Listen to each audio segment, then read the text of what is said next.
and life. You have the words of everlasting life. Alleluia, alleluia, alleluia.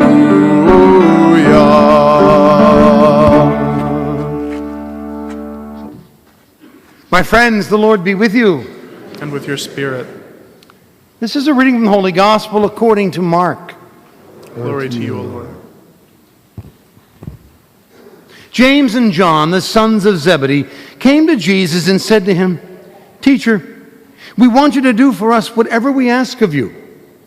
He replied, "What do you wish me to do for you?" They answered him, "Grant that in your glory we may sit one at your right and the other at your left." Jesus said to them, "You do not know what you are asking. Can you drink the cup that I drink, or be baptized with the baptism with which I am baptized?" They said to him, "We can." Jesus said to them, "The cup that I drink, you will drink.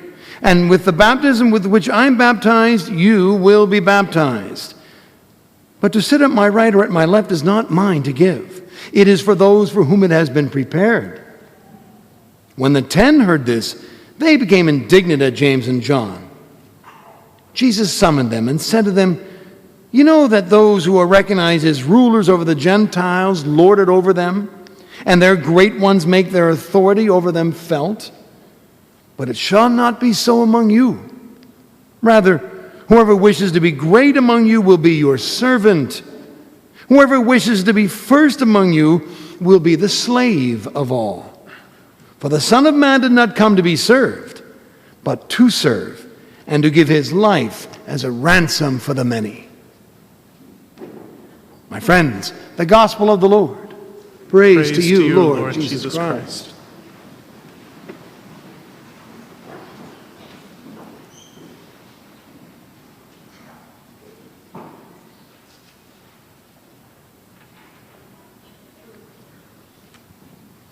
I remember saying to you about a month ago that I came to realize that there isn't a single student in any grade school anywhere that would remember September 11th.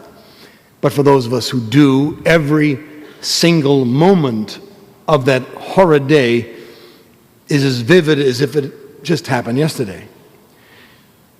Well, I also realized the other day that there isn't a single student in any high school, maybe not even college now, that would remember Mother Teresa of Calcutta. She died on Labor Day weekend, 1997. 18 years ago she died. And I'm sure that many of the younger generations know about her, and maybe even learned about her, but do not have that personal experience of witnessing her ministry or growing up, seeing that powerful influence in real time, not just on a city in India, but really on a whole world. And I may have told this before, but I will always remember that story of her walking back to her convent in Calcutta, and she heard a moan coming from a dumpster, and she found a man dying in it. She went and got some of the sisters and brought them back right away to help her get him out.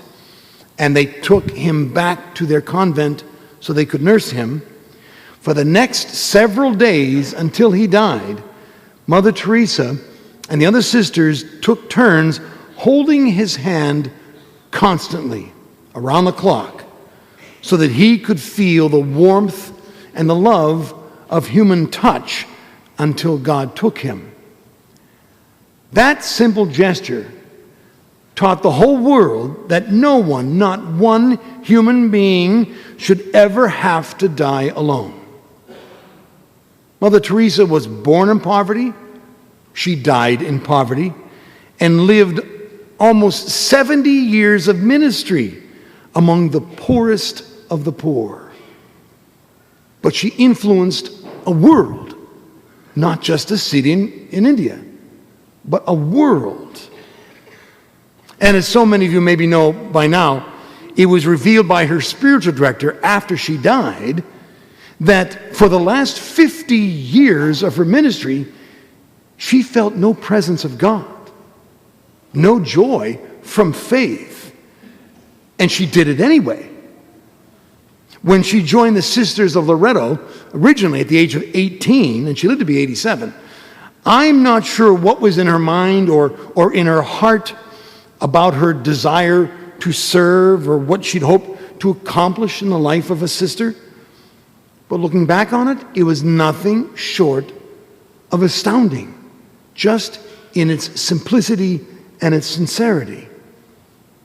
And those of us early 20s and older saw so much of it with our own eyes. True discipleship in the fullest extent of that word. And she did it with a frozen faith, believing that despite her lack of experiencing the presence of God, maybe he could still work through her so that others might feel it, even though she did not. She influenced a world, this tiny little nun, living and working amongst the poorest of the poor for 70 years. For those early 20s and under, who do they have in their lives, in this world, to show them what real, true Christian discipleship is and what it's supposed to be? But not just the younger generation. Who do we all have in our lives? Who does the world have in our lives to show us exactly what Jesus intended a disciple to be? Who? They are within days of entering the gates of Jerusalem. Although they don't know it yet, when they get there, they will be greeted by a multitude of people who have come to that holy city to celebrate the Passover. But this celebration was going to be different, for that throng of people will see Jesus and greet him as King, as Messiah, as the Savior sent by God to save them, that they've been waiting centuries to come, and it will be a massive royal celebration. Jesus knows that within a few days after that, he's going to be brutally killed. What is so important to today's gospel passage really are the two verses directly before it. Behold, Jesus says, we are going up to Jerusalem, and the Son of Man will be delivered to the chief priests and the scribes, and they will condemn him to death and deliver him to the Gentiles. And they will mock him, spit upon him, and scourge him, and kill him. But after 3 days he will rise. That was the third time, just within days, that he told them exactly what was going to happen. He tries to warn them. And what did they do? James and John asked to sit at his right and his left in his glory, trying to position themselves. Then the other 10 get into an argument with them over this, as if they were trying to pull a fast one over them.